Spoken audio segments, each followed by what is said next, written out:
The core of the concept of MOBIUM came from this idea of expansion and contraction.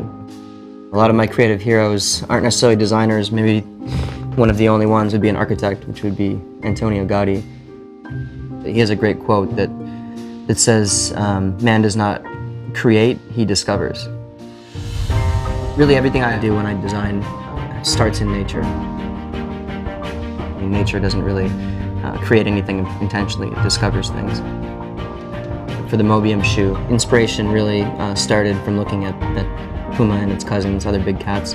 The way that these cats run and move. The cat's foot opens and closes, expands and contracts as it lands and pushes off again.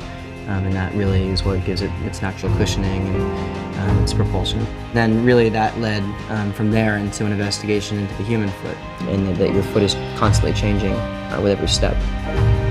Living in Tokyo, what really is the most inspirational is the contrast. Japan is a country with a lot of rich tradition. At the same time, it's also a country that adopts technology, so there's that contrast of the very old and the very new. The very traditional, the very futuristic. Everything here seems to be held in a balance of all those different contrasts.